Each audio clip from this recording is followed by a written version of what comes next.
Starting. So good evening, everybody. My name's Raz O'Connor, and I was once the Latin American secretary for the Anarchist Federation, which had an international of anarchist federations, and I traveled around various countries in Latin America trying to meet with anarchist and libertarian groups to see if they wanted to join our international, basically, or to make those initial kind of connections. And whilst I was in actually Ecuador, a funny sort of story happened when I was staying with an anarchist singer-songwriter who was very well known there called Jaime Guevara, and he was invited by all the left groups from all different tendencies, and he was on September the 11th, the anniversary of the Chilean coup, or the commemoration of the Chilean coup. He was asked to perform at a commemoration event outside a statue of President Allende at the university in Quito, organized by the Communist Party. And then the very next day, September the 12th, there was the exact same event organized by the Socialist Party. And they invited him to come and play there as well. And they had the exact same speeches, exact same events. So it shows you how that event, socialists of all stripes, have often looked to it and thought deeply about it and commemorated it as a terrible tragedy. Before that, though, on a different occasion, I actually spent a few weeks in Chile itself in 2007. And in the week or so that I spent in Santiago, the capital, I visited an amazing exhibition in the main art gallery there, which is about the CIA-backed coup in 1973 that overthrew President Allende and brought General Pinochet's fascist regime to power. There was a huge pair of broken glasses representing Allende's broken glasses that were found after he was found dead in his office as a sort of symbol of that kind of tragic moment. And there were also many posters all over the walls of the exhibition, which were the disappeared posters with the names of various people and pictures, and then just the word desaparecido, disappeared, because the loved ones of people who were murdered by the fascist regime were never officially allowed to say that that is what happened to them publicly. You couldn't accuse the state of having done that, even though everyone knew they did. Instead, they had to pretend that their loved ones had simply gone missing. And by putting up these posters, they were therefore indirectly criticizing the government by reminding everyone just how many people had been disappeared by the state. Similar things happened in other Latin American dictatorships. So, as a result of the coup, over 38,000 people were imprisoned for political reasons, with the majority being subjected to torture, and around 30,000 were exiled from the country. At least 3,000 were killed or disappeared, and thousands of people were kept in makeshift detention centers, famously within a big sports stadium. And also, famously, the socialist folk singer Victor Hara even had his fingers broken so that he couldn't play guitar before being killed himself. The Chilean coup was a terrible human tragedy, and it's still being commemorated decades later. But how did it happen and why? So I will begin by giving a brief materialist history of Chilean political economy, but in a very kind of broad overview. Then I'll move on to history of the Chilean left in the 20th century, especially up to Allende's government coming to power. And finally, I will talk about what lessons we should learn from it all as socialists today in Britain. So Chile's geography is very unusual. You know, as a materialist, you've got to start with the actual physical ground, you know, landscape. It's a long, thin country, the narrowest in the world when looking at its length compared to its width, and it's over 2,500 miles long from north to south. But from east to west, on average, it's only 100 miles. So and much of the north of the country is made up of the Atacama Desert, which is the driest place on planet Earth. And in the south, much of the country is the wilderness of Patagonia, which is freezing cold in winter. And the entire eastern side of the country is made up of the Andes mountain range, or part of the Andes mountain range that makes up 80% of the country. So, partly for these reasons, 75% of the entire population of Chile lives within 300 miles of the capital, Santiago. And this central region has more of a Mediterranean climate, which is more suitable for agriculture, while, of course, the area north of it is too hot and dry, the area south of it is too cold and wet.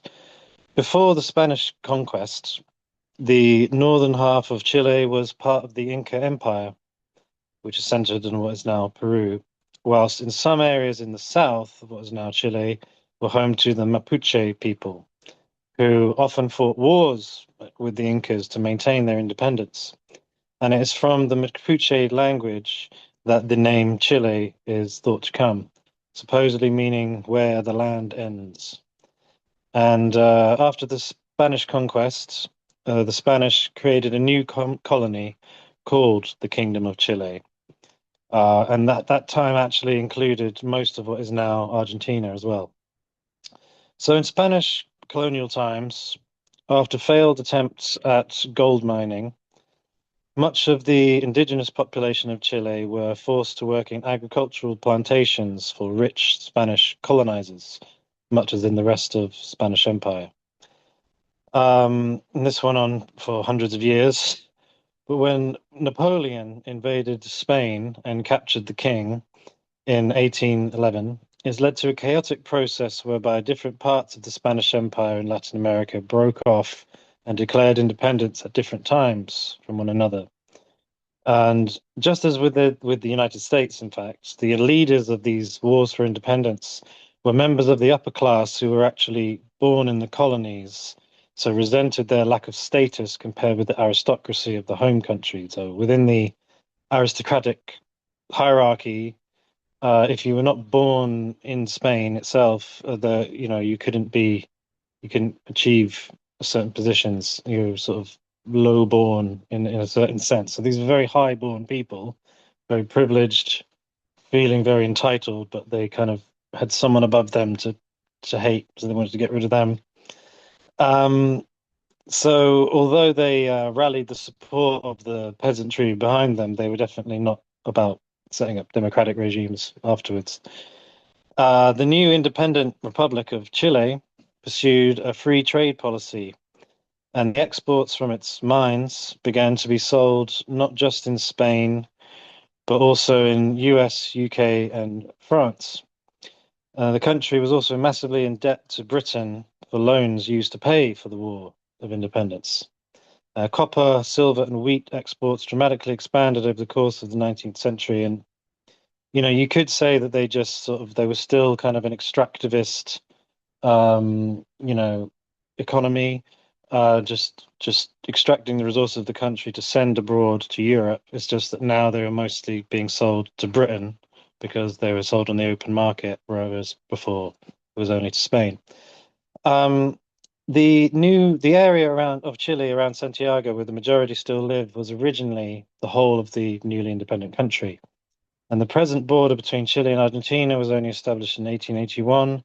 The northern borders with Bolivia and Peru were established by the War of the Pacific, which ended in 1884, which was the war between the bourgeoisies of both sides over the copper, silver, and nitrates discovered in the Atacama Desert region. And Chile won this war, which is part of why Bolivia is now a landlocked country.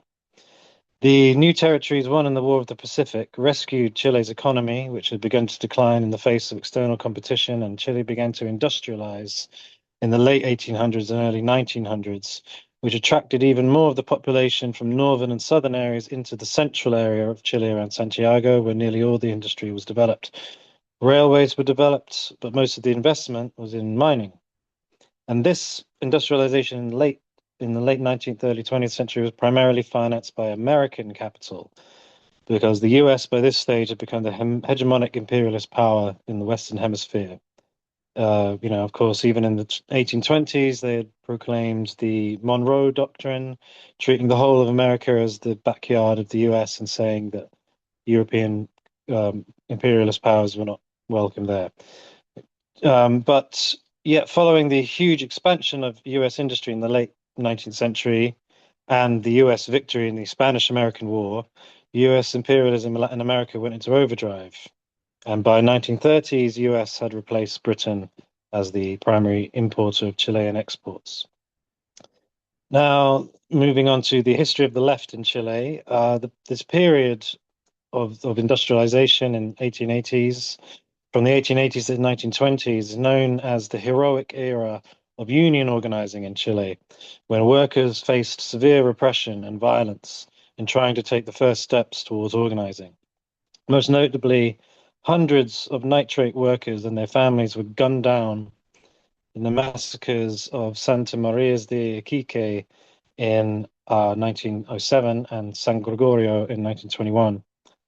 The first national organization, labor, was the Federación Obrera de Chile in 1909, which was originally founded by railroad workers, but it grew to nearly 150,000 members, but it did face political repression. In 1912, an organization called the Socialist Workers' Party, not related to, of course, the UK one, was formed, which later changed its name to the Communist Party of Chile when it joined the Communist Third International in 1922, inspired by the Bolshevik Revolution. It gained its first seats in Congress of Chile shortly afterwards, reflecting the sympathy of many Chilean workers to Bolshevik ideas.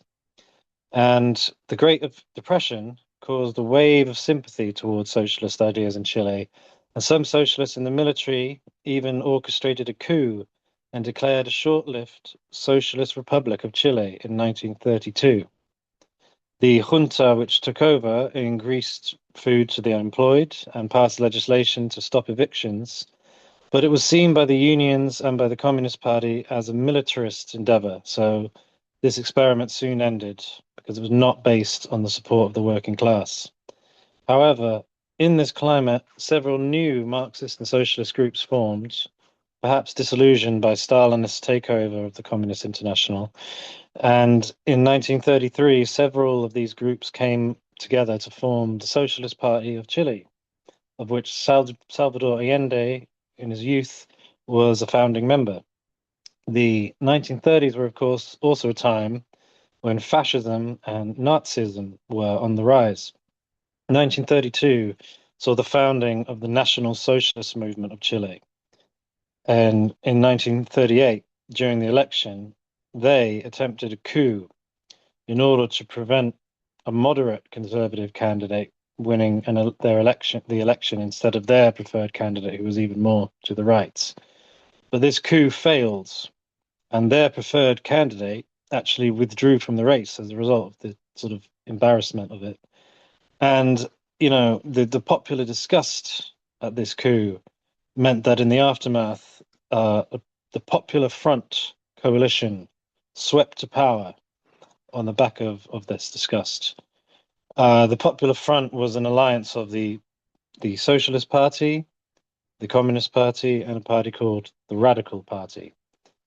But yeah, to continue talking about the National Socialists, they would go on to form a Movimiento Nacionalista de Chile, which later would participate in the founding of the Fatherland and Liberty paramilitary group in 1970, which helped Pinochet come to power in the coup in 1973.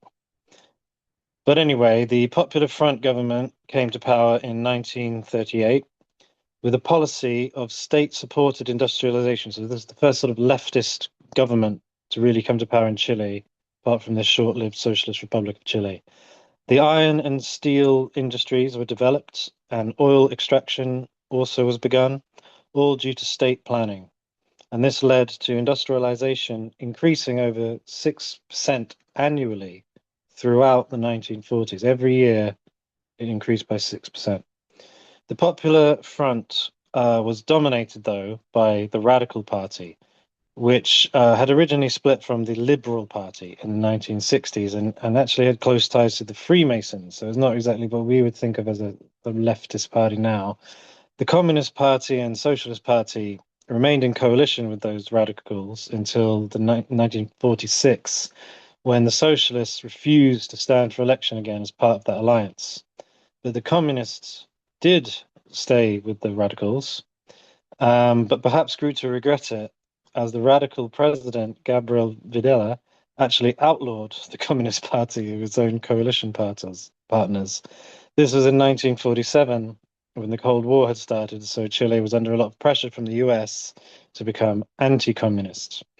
The radicals themselves then lost the 1952 election, and the left would remain out of power until the government of Salvador Allende, the Popular Unity, would come to power in 1970. And Popular Unity was a successor to something called Frente de Acción Popular, Popular Action Front, which was formed in 1956 and which stood Salvador Allende as its presidential candidate 3 times until they finally won in 1970. So he had tried, he had a long career before he actually became president he was a dominant figure in the left for many decades before that.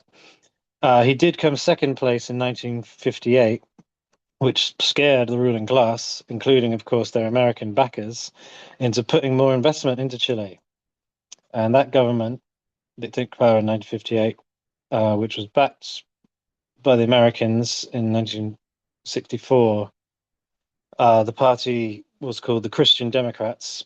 Under the threat of the rising popularity of socialist ideas, that Christian Democrat Party had to appeal to the masses with false promises of land reform and greater state intervention into the economy, even though they had never any intention of carrying that out. But it showed that they had to make those promises because of the mood amongst the working class and the popularity of socialist ideas. But the widespread frustration of the masses due to the fact that those promises were never realized led to them voting Allende into power in 1970. Now, Allende was actually on the right of his party. Within the Socialist Party, there was a reformist wing personified by Allende, but there was also a revolutionary wing that had a good critique of reformism. But they were unable to put up a candidate for the internal election for party leader that time before in advance of the 1970 election.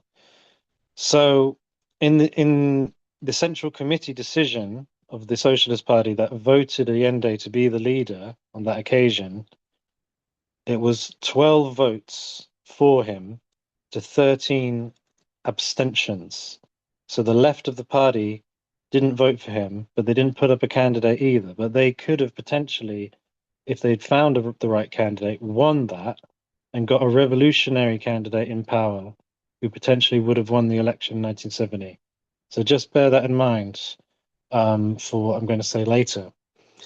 The right wing rioted, the right wing of the country, not of the party, the right wing as in the fascists and various conservatives, they rioted against the election results when they won in 1970, due to all the propaganda used to spread fear about the wave of further nationalizations that were in the government's program. The industries set for nationalization included copper, coal, iron, cement, textiles, and the telecommunications industry. And Allende's government had a very interesting idea to create a computer system called CyberSyn to help with economic planning, which is worth looking into if you haven't heard about it.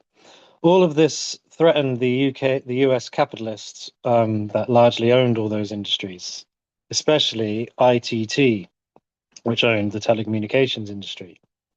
And the heads of ITT would later directly lobby the US President Nixon to encourage him to authorize the CIA to help the fascist General Pinochet seize power on the 11th of September 1973. But before reaching the point of authorizing that coup, in the early days of 1970, Nixon said he wanted to make the enemy scream. and he unleashed a campaign of economic warfare with the help of the Chilean bourgeoisie to create artificial shortages. But in response to that, the government, or the socialist government, set up local grassroots networks in working class areas, which were intended to root out speculation, hoarding, and other economic crimes to help the country move through this artificial economic crisis that the United States had had enforced on them. They went beyond this brief. These grassroots networks of working class people went beyond this brief.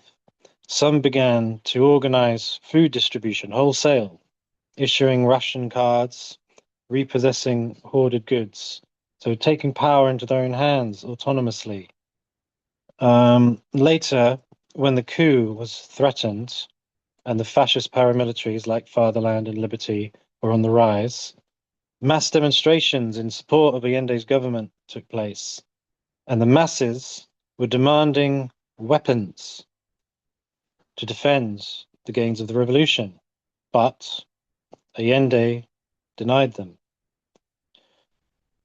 Allende's reforms were too radical not to face a reaction from the ruling class, and they were too popular for the masses not to be prepared to fight for them.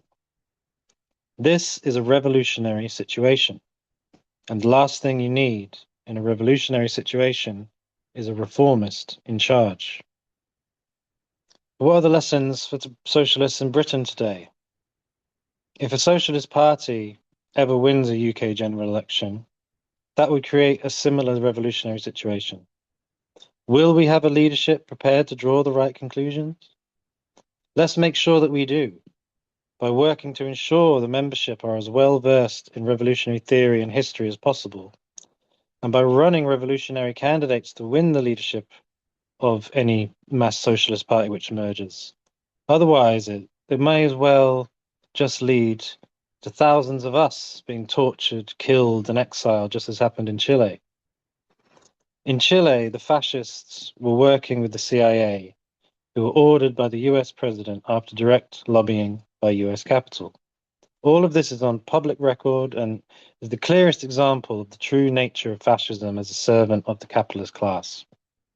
A socialist party worth the name must be a party that promises to nationalize the core sectors of the economy, at the very least, if not the whole economy.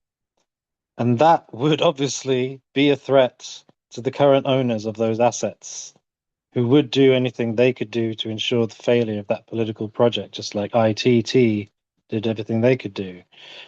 But even just much milder reforms than the nationalization of all the economy or even of the key sectors, even much milder reforms than that would perhaps just rein in the power of the capitalist class a tiny bit, would also cause that same reaction.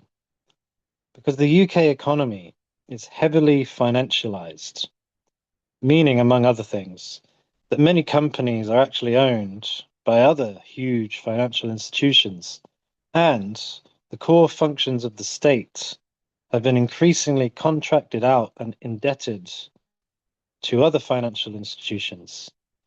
This means that very rich and powerful institutions, and the human beings who control them, of course, have a direct interest in opposing even basic measures to make things work better for the people of the country, even if done by a government not proposing to abolish capitalism at all.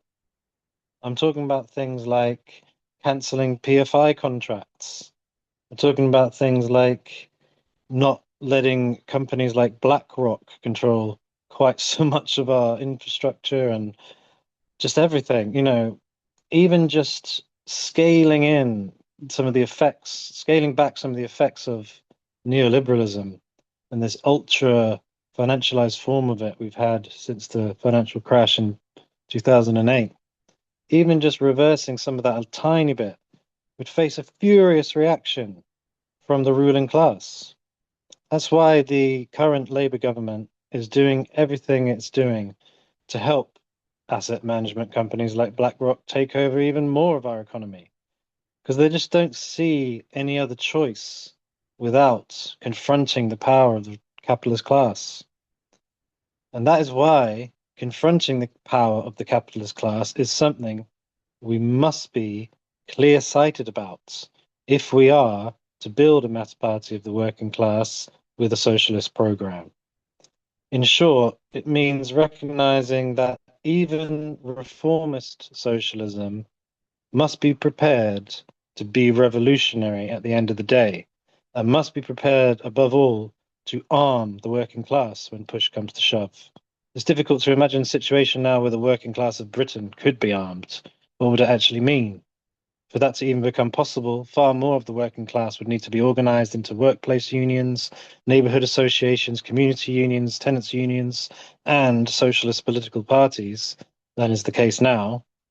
And we should be playing a leading role in helping working class people to set up those organizations in areas where they are needed but don't yet exist.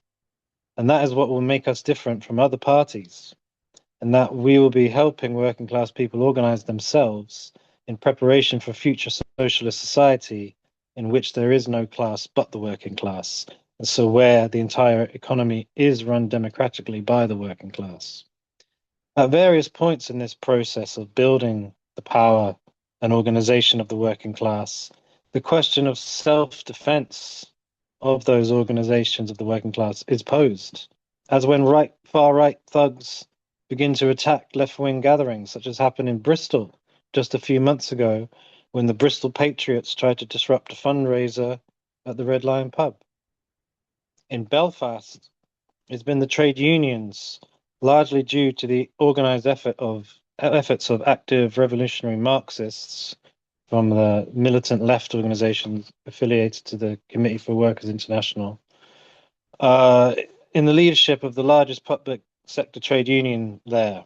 They've taken the lead of the stewarding of the counter demonstrations of the far right in the north of Ireland.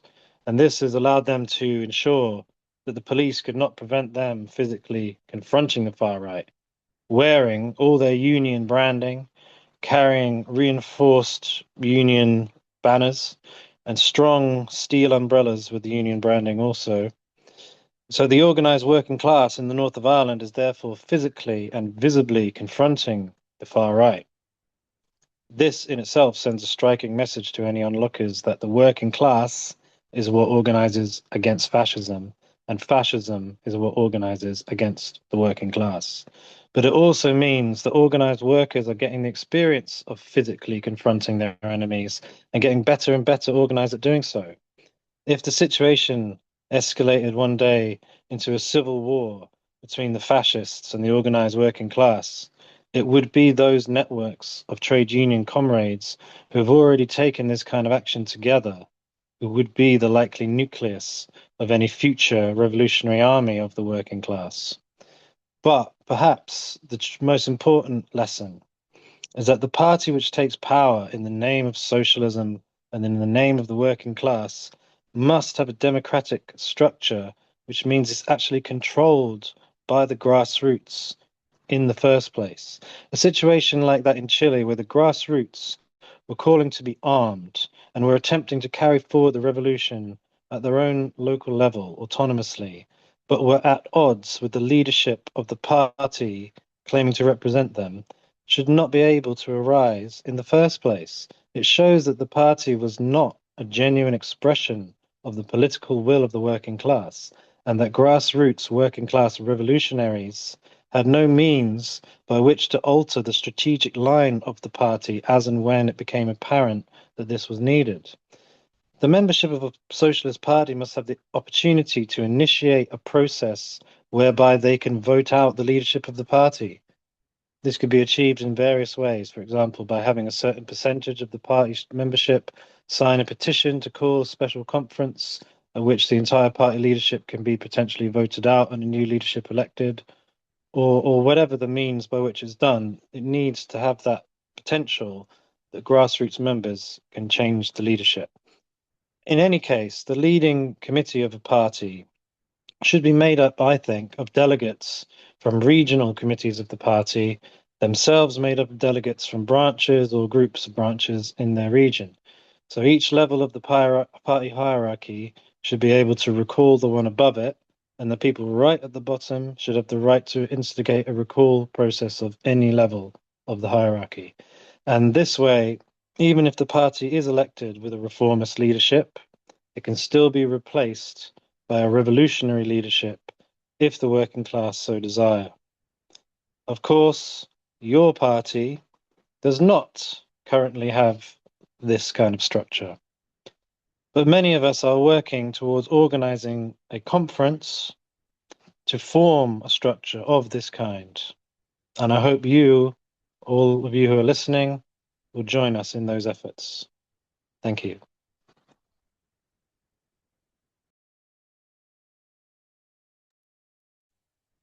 Thank you, Raz. That was exceptional. Yeah, there's so much to get into there, so many lessons. Yeah, thank you so much.